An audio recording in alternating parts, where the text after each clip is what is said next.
Señor presidente, señores senadores, bueno, el senador de San Martín es testigo que cuando llegué no sabía esto, ¿no? No sabía, charlando de deporte le decía al senador de San Martín lo duro y resistente que son los ballistos. Bueno, mirá que en corto tiempo puedo demostrar lo duro y resistente que son los ballistos. Le ha peleado un ACB y pareciera que no le ha pasado nada, por eso todos estamos sorprendidos. Estuvo charlando conmigo, haciéndonos bromas, contándonos anécdotas, y no se le ve nada, con lo cual ahí está el ejemplo de lo firme y de lo duro que son los ballistos. La mejor de la suerte al amigo y al compañero ballisto del departamento de La Poma. Un gusto que esté bien y seguro que va a ir y va a volver enseguida y nos va a volver a acostumbrar a sus bromas y a su trabajo. Señor presidente y señores senadores, pedí la palabra para hacer como un homenaje y a la vez un análisis de las elecciones pasadas, pero sobre todo lo que se va a acontecer el próximo domingo. Me preguntaban el jueves que había pasado la elección el domingo, el jueves tuvimos sesión, ¿por qué no había hablado? Y sí estaba en duda ese día de hablar o no hablar y dije, no, mejor no voy a hablar porque si no puedo entrar en lo común, en decir... Le deseo al señor presidente que ganó las elecciones lo mejor. Y entonces le dije, ¿pero qué es lo mejor para ese señor presidente? Si lo mejor para ese señor presidente es lo que hablaba en la campaña, desde mi concepción y desde mi experiencia, eso no es bueno para el país. Entonces, si le va bien en lo que él quiere, le puede ir mal al país. Entonces, mejor... de sencillar hasta aclare, ya ha mostrado muestras de qué rumbo va a tomar, ya ha mostrado que sabe desdecirse de lo que dice, atacó muchísimo a los sectores de la política, llamándolos castas, hablando de lo peor, con nombre y apellido habló de personas, difamó a personas que hoy van a ser ministros de él. Entonces, digo, qué suerte que el día jueves no hablé y esperé un poquito más. Porque hoy día yo le quiero desear lo mejor a los argentinos, lo mejor a nuestra patria, lo mejor a nuestra república, lo mejor a nuestra democracia. Y si le deseo lo mejor a nuestro pueblo, a nuestra patria, a nuestra república y a nuestra democracia, para que esto sea así se debe gobernar con aciertos, se debe gobernar con consensos, se debe gobernar con una realidad. Y ahí estoy seguro que entonces va a ser mejor. Entonces ahí sí le deseo que le vaya bien a los argentinos, que le vaya bien a nuestra patria, que le vaya bien a nuestra democracia. Y ahí quiero hacer el análisis y la reflexión de las elecciones. ¿Cómo es el sistema electoral vigente? Primero vienen las PASO, a donde los partidos dirimen en interna los candidatos. Luego vienen las elecciones primarias, que es una elección ya concreta, ahí se elige. Ahí cada uno de los ciudadanos argentinos que fue a votar expresó su decisión de elegir. Y entre ese elegir, eligió a dos candidatos para que pasaran al balotaje. Ese es el mecanismo de elección. La elección primaria significó que un candidato sacara el 37%, el otro el 30% y el otro el 25%, y de ahí para abajo los demás candidatos. Como tenían que quedar dos, a la competencia final fue el que sacó 37 y el que sacó 30. Ahí fueron elegidos. Ese es el núcleo firme y sólido de elección y de legitimidad. La legitimidad, de acuerdo a mi punto de vista, te la da cuando te eligen. Y en esa elección, quien va a gobernar la Argentina tiene el 30%. En el balotaje ya optás, porque tu manera de elegir fue la anterior. Ahí optás. Hay dos candidatos y podés optar por uno o por otro, o por no ir a votar o votar en blanco. Pero son opciones que tenés, optás qué hacer. En ese optar, quien va a asumir el domingo de presidente sacó un porcentaje mayor del 50%. Este análisis lo hago para que no nos confundamos como sociedad, y quienes tenemos representatividad tampoco nos confundamos, y quienes tenemos responsabilidad tampoco. Pero el electorado que votó a unos o a otros tampoco se confundan. Porque si no, por ahí te viene la soberbia, el ego, y decís, hemos ganado con más del 50, y esto quiere decir que la sociedad votó, que cambiemos todo, que esto se va para aquí, que esto desaparece, que la educación no sea gratuita, que la salud no sea gratuita. Y la verdad que eso no votó la sociedad. La sociedad, cuando votó las propuestas de gobierno, uno sacó el 37 y el otro sacó 30 de los dos que compitieron en la final. Cuando tuvo que optar en esa opción, ganó 50. Cuando vas a gobernar, tenés que gobernar con la legitimidad, porque cuando viene la elección de elegir, también elegís diputados nacionales y senadores nacionales. Y esa elección de diputados nacionales y de senadores nacionales da mandato. Hay sectores del electorado que elige sus diputados nacionales y elige sus senadores nacionales por la propuesta que hacen, y le da un mandato de representar a ese sector de la sociedad, a los señores diputados y a los señores senadores. Que luego el gobierno busque los consensos necesarios para sacar las leyes que cree imprescindibles para llevar adelante su propuesta, me parece lógico y me parece bien. Pero también me parece que lo bien en la democracia es no fallarle a tus representados.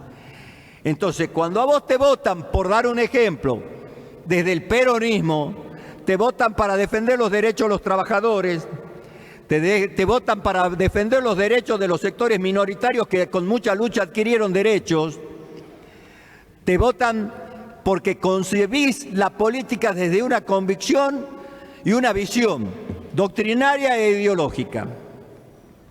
Y en ese marco, cuando vas a lograr los consensos para las leyes que necesita el país, no tenés que dejar de lado a tus representados, porque si no, esta no sería una democracia representativa.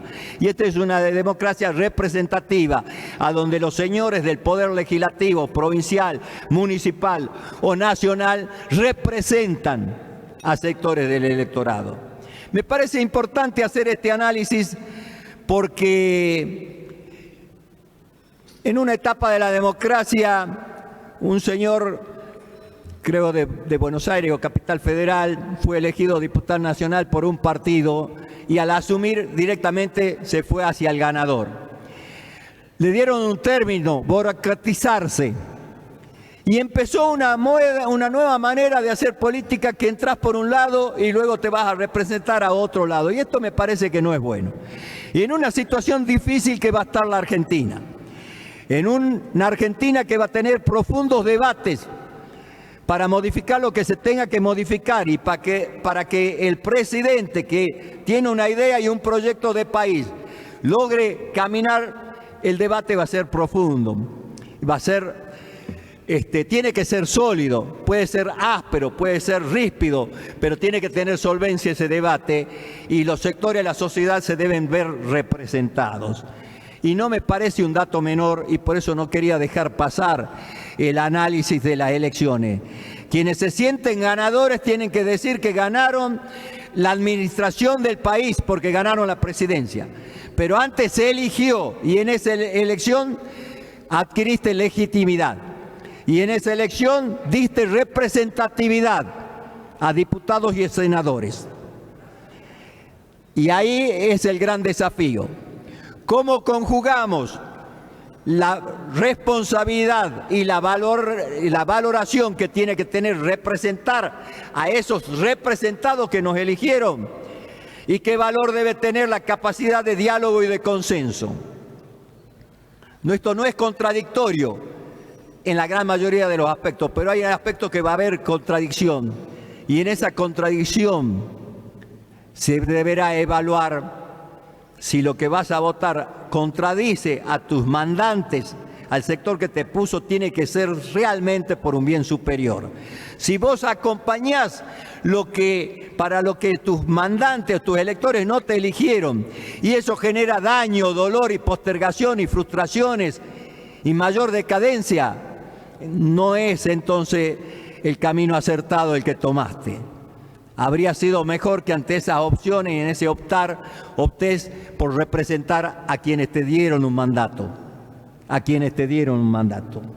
Esto lo quiero dejar claro desde mi punto de vista y de mis conceptos antes de que empiece la gobernación, porque con la administración nueva, porque con el diario del lunes todos tienen la verdad. Yo estoy planteando, antes de que llegue el diario del lunes, que tiene la legalidad y la legitimidad quien ganó la presidencia y la vicepresidencia de administrar el país. Pero la legitimidad luego también está por el valor de los votos, y ese es el 30%. Luego tenés que lograr consensos.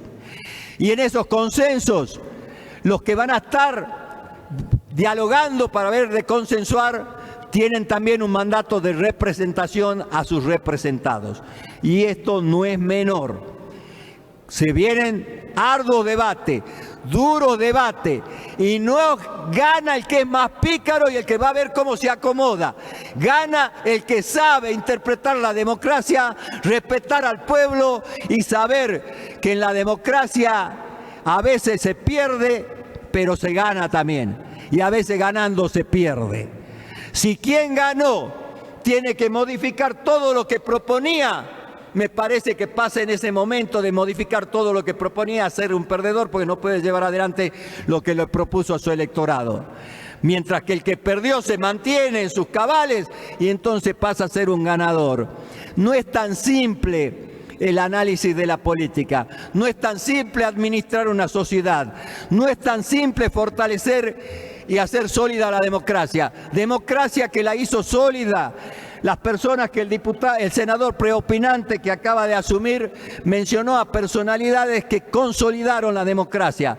Raúl Alfonsín en su primera gestión puede haber fracasado en lo económico, puede haber tenido políticas erróneas, pero en lo que no se equivocó en marcar el camino del respeto y la solidaridad y la solvencia de un país democrático. En memoria, justicia y verdad es la esencia del sostén de una democracia, y eso lo marcó Raúl Alfonsín, adversario político de quien lo habla, por supuesto de distintos niveles, él en lo grande y yo iniciaba mi carrera en la política. Lo nombró a Ítalo Luder, un gran dirigente del peronismo, un hombre de bien.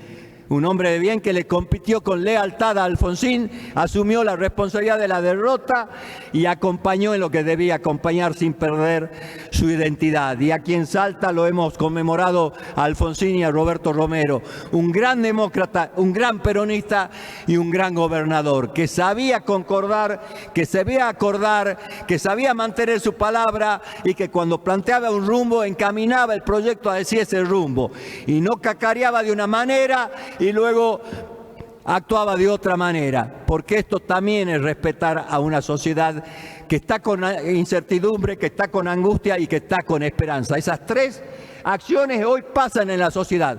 Quienes votaron y están confiados de que el presidente va a estar bien tienen muchísimas esperanzas. Quienes ven algunas acciones sienten angustia, y hay algunos que saben y ven que ya va a haber confrontación de ideas por lo menos. Entonces me parece bueno que lo reflexionemos, por lo menos yo lo quería hacer en que es mi ámbito, el ámbito del Senado de la provincia, como representante de quienes me eligieron, decirle que esperemos que a los argentinos nos vayan bien, que tenga sabiduría el presidente, la vicepresidenta, los líderes de los distintos sectores políticos, pero que el objetivo sea la felicidad del pueblo y no unos sobre otros, o dejar al libre albedrío que la ley del más fuerte, la ley de la selva, sea la que sea la herramienta que utilice nuestra sociedad. Un Estado firme, fuerte, sólido, convencido de lo que debe hacer, es lo que creo debería representarse de aquí en adelante a partir del domingo cuando asuman las nuevas autoridades. Muchas gracias, señor presidente.